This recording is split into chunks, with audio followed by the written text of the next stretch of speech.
Okay, so today I'm here to talk to you about using your body as an interface, which is not novel. I mean, all of us, or most of us, have a smartphone in our pocket, and our body is the interface. We touch it a lot.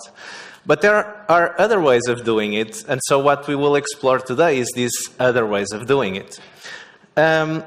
My background, I've been for the past 15 years, it starts to show, so there's some time on this, so the white hairs and all of that.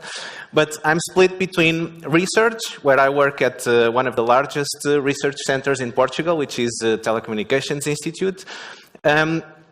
And I'm also an entrepreneur. So based on this research, we've also found ways of making some of these outputs go beyond the lab and into practical applications.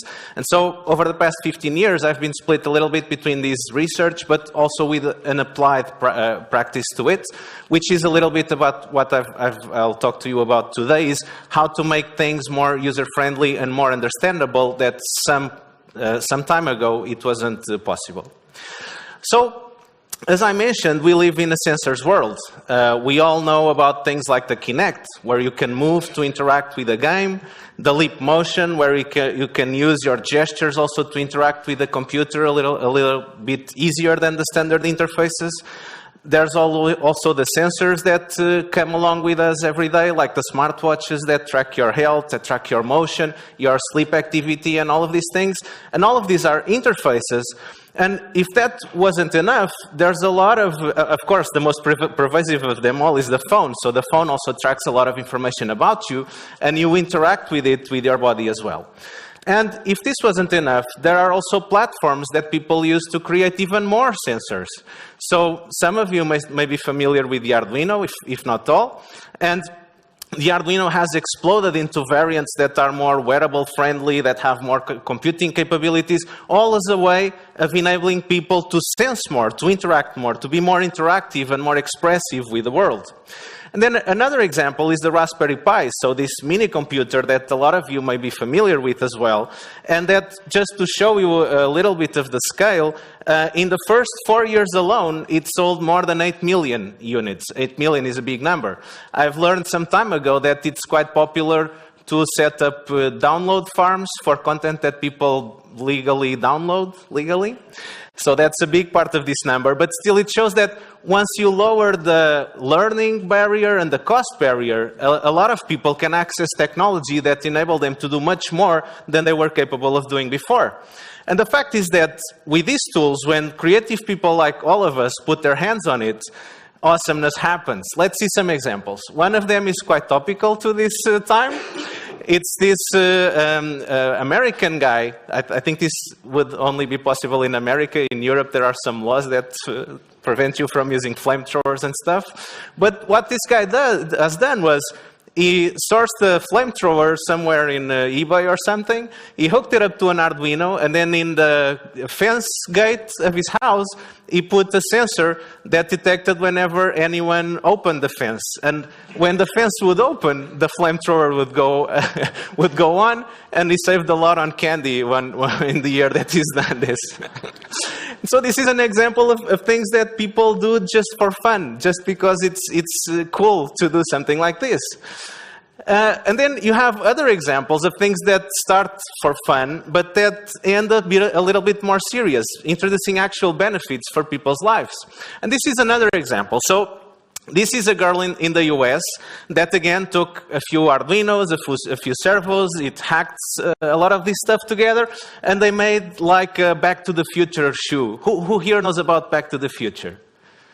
Okay, yeah, well, it's good. Sometimes I do this example and people, well, what's that, man? Back to the Future. You are so old.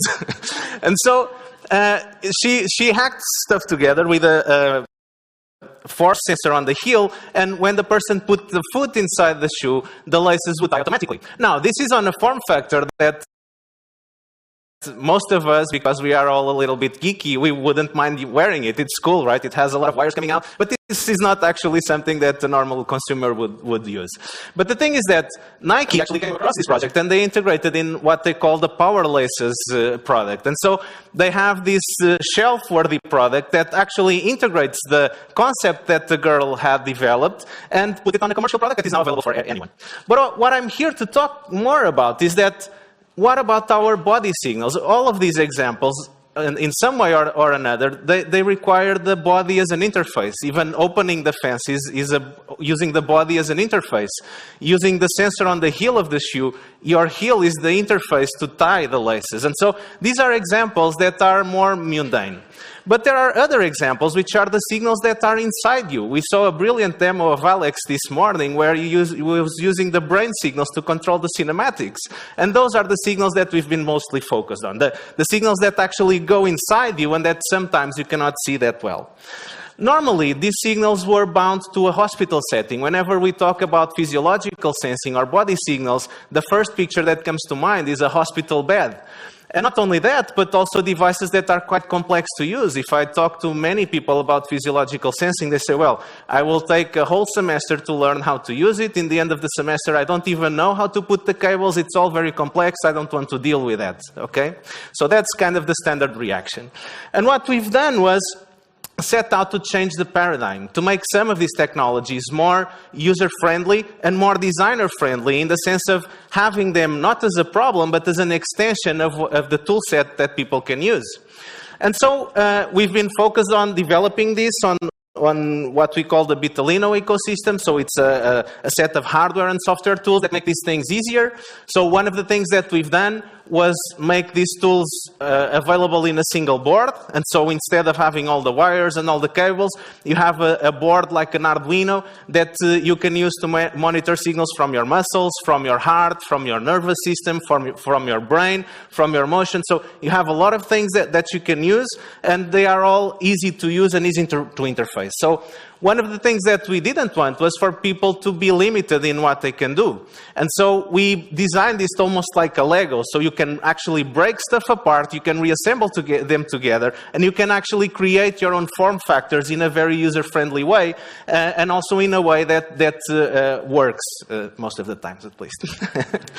And then because a lot of people don't want to deal with actually creating their own tools, we've went beyond the hardware. So we started by solving this problem, which is how can we sense things in a different way that is more user-friendly and less cable and less hospital-bound. We started to release these, and then we had some people that didn't want to deal with the software, and so we started to build software that people can use to visualize this data.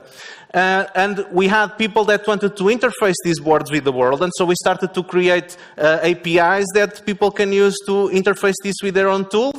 And because some people really don't like PCBs and hardwares and stuff, we have some nice friends that do some design and that can hide the PCB to make it a little bit more human-friendly. And then, of course, we've launched this a few years ago, and it's just overwhelming the amount of stuff that people can do. So on one hand, like on the top left corner, we can see an example of a more low-cost and user-friendly medical device. That's an ECG machine that is a little bit smaller than a pack of cigarettes, and you can use it, you can build it with just a few euros. But then you can actually explore. And so on the top right corner, that's an example of a prototype of a mobile phone that actually measures your ECG when you hold it. You no longer need to take your shirt off or put gel and cables all over the place. You can simply hold the phone as you would when you are watching a video or answering an email and get a similar signal to the one that you would get using a hospital-grade device. And this is the kind of exploration that these technologies enable. And then, of course, we also like to have fun. And so in the middle, it's a flower that we've done as a project. We hooked up Vitalino to that to monitor the health of the flower. It had a web page to tell us if it was needing water or if it was too warm. And then it tweeted whenever it needed help. So we actually went a long way. And it works for some time, but during the summer, our research center closes, so we weren't able to go there and water the plant. And so she died. The story didn't end very well for the flower, but she didn't went silently into her final destination. She tweeted a lot just to keep that pressure on us for letting it die. And then, of course, because this is also a community of creative people, we have people that do a lot of oddball stuff. This is an example of a guy that likes his Vitalino so much that he takes it out for dinner. And so one day he took it out to eat chicken teriyaki, and he sent us a picture, and we said, well, why not? So it's quite an interesting concept. But this is all good. So on the technical side, you can get a picture of the things that you can do, but how are people actually using it to do stuff for actual users? Well, one of the things that we can measure is muscle activity. So many people may not be aware of, but whenever we flex a muscle, any muscle, there's an electrical signal that's actually sent from the brain to trigger the contraction of the muscle fibers. It's not motion. So if I wave my arm, that signal is there in some muscles, but not, for example, in my forearm. But only when I flex it, it's really there. And tomorrow in the workshop, by the way, which you can attend, you can see these things actually working. And one of the things that you can do, of course, is you can collect this in any muscle that you have on your body, and you can use it actually as an interface. This is an example of a project. It's kind of like the Mayo armband, but which shows a little bit of what you can do with these signals. So in this case, we have that PC, the board that I've shown initially, set up in the format of a bracelet that monitors 3 muscles around your forearm and also the motion. And this is connected to a Raspberry Pi that then translates the gestures into commands for the drone. And this is actual footage of the drone being controlled. So you can tell it to go left, you can tell it to go right. If you tilt your arm, it can go forward. And then in the end, there's a gesture inspired in Star Wars. And so you can use the Force and summon the drone to jump at you. Okay? And so this is actually something that you can do with this type of technology. So you can actually recognize gestures and apply them to something useful for improving people's lives. Another signal that you can do with this is monitor your heart. So, and from your heart, you can actually infer things that are more related with the emotional status of the person. So there's kind of this heart rate variability concept in which if you are concentrated, if you're concentrated in a task, your brain, like your processor, is assigning resources to that task, and it doesn't care too much about all the other processes, and so your heart rate wobbles a lot more than if you're not thinking of anything, where the processor can allocate the resources to the heart, and it beats a little bit more steadily. And so one of the things that you can do is actually measure some of these signals, and this one actually has a sound, and this is an example of a work that we've done with Protopixel, a company based out of Barcelona, where they use the ECG as kind of an extension of an immersive space that detects the state of the user, and forget about the cables, I'll show you a few examples of how we improved on that. And it can detect if the person is feeling more aroused or if the person is a little bit stressed. And it can change the look and feel of the room and the audio to adapt to the person and kind of make more of a soothing sound if the person is perceived to be too stressed out, or more of a reactive sound if the person is perceived to be a little bit more calm and relaxed. And so you have like this experience, this immersive room that uses multimodal parameters in order to adjust its behavior to the state of the person. So this is highly audiovisual, and it can be enriched by these heart rate responses and other parameters that are measured from the person. And so this is an interesting example, but there's more. Another one that's quite interesting is a signal that not many people are familiar with, but it's called a galvanic skin response. So sometimes we feel it, for example, when we are in traffic, very stressed out, and even now I'm feeling my hands a little bit sweated because I'm quite excited to be here. Sometimes we actually feel our hands becoming sweatier as we become more nervous or more excited. But this is a process that is always happening. Even when we don't feel the hands wet, the changes experiences are always there. And this is something that we can measure and that we can use to interact and to extend our experiences. And here, better than me, there's a video that of a project that was done with this. This also has a little bit of sound to it, which was smart, using some of these sensors to do a media stunt where they actually implemented a lie detector on a smart car. And the way this would work was they would pair the driver with the co-driver, and the co-driver would ask questions to the driver. If the driver was perceived to tell a lie, the test drive would stop. So the car would close the roof and it would stop. Yes, yes. The first questions are quite easy. Can you put the volume up a little bit? Do you sometimes Google yourself? Yes. Yes!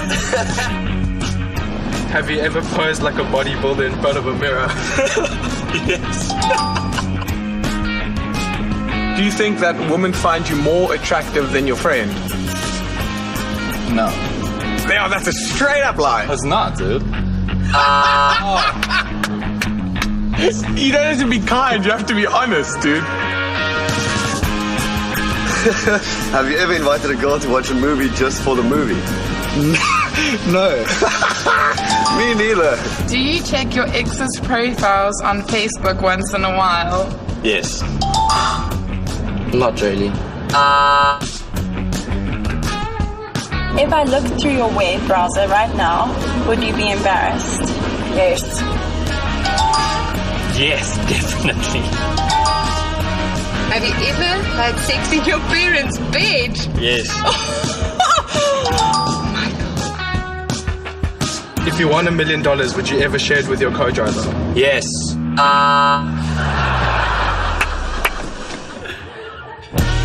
Have you ever had a sexual fantasy that involved a man? Yes. Do you like your girlfriend's mother? No. Oh, God. Why? Do you like the boyfriend of your daughter? No.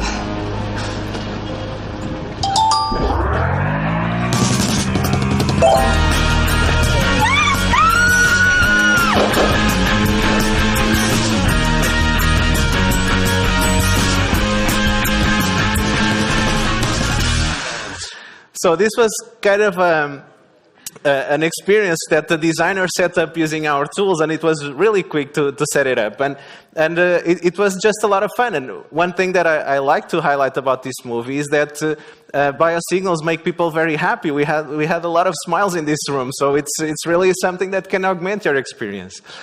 There are a few caveats already. As you've seen in some of these, we are still bound by some of the wiring and all of the stuff that's involved in dealing with these sources that are maybe not as easy to manage as motion or tapping or touching. So there are still a few limitations that I'd like also to call for your attention. And basically, what we've been focusing on is solving some of these problems. That's what we like to do. We like to solve problems that enable other people to do more.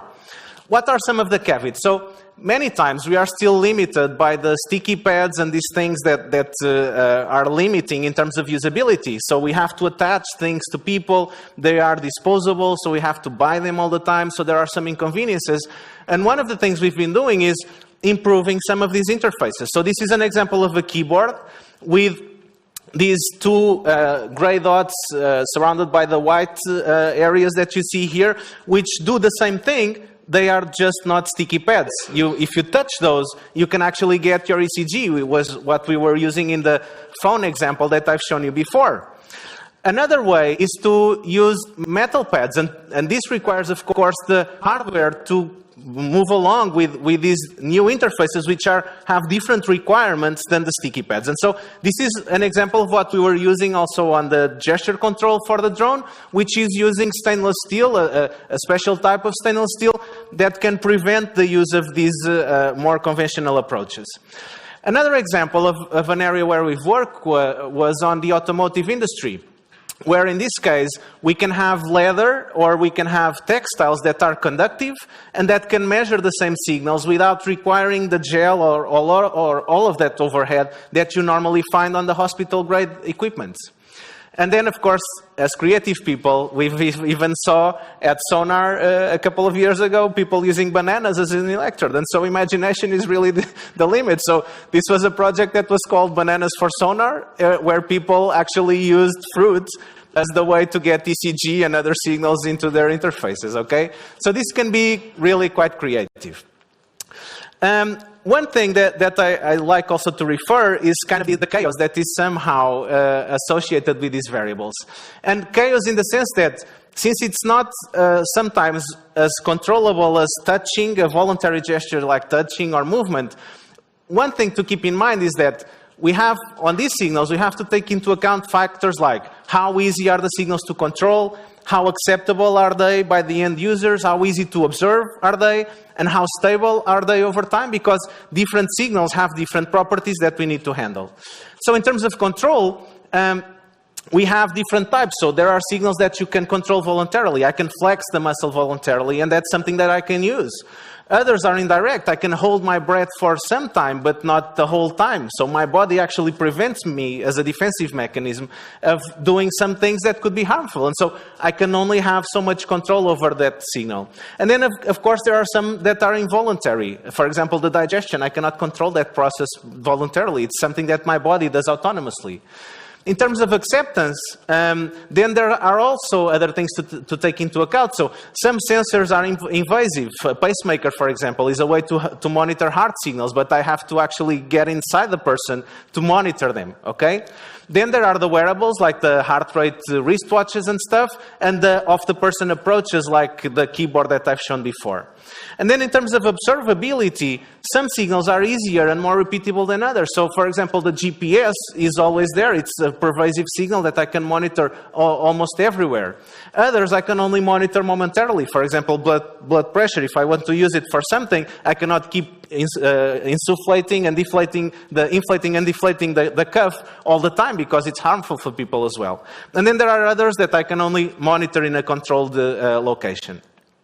And then in terms of stability, some signals are stable over time, like the muscle activity. If I flex my forearm today, it will be the same tomorrow and next month and the next year. Some of them are repeatable. For example, with the EEG, if I expose the person to a given stimuli, I can get a similar response back every time, but it's repeatable under a certain condition. And some of them are simply uncertain. So if I'm talking about an epileptic seizure or some user group that I want to monitor, those things happen without any ability to be predicted. And just as a final remark, in order not to eat in too much into the questions time or into the lunch time, I would conclude by showing that this is the chaos that we would like to have. So we would like body signals to be fully controllable, fully acceptable, fully observable, and completely stable. And this is the chaos that we normally have. So it's much more difficult to work with these signals, but there's, of course, a gradient in between, which I will talk about in the workshop tomorrow. So thank you very much for your time, and again, for the invitation to be here.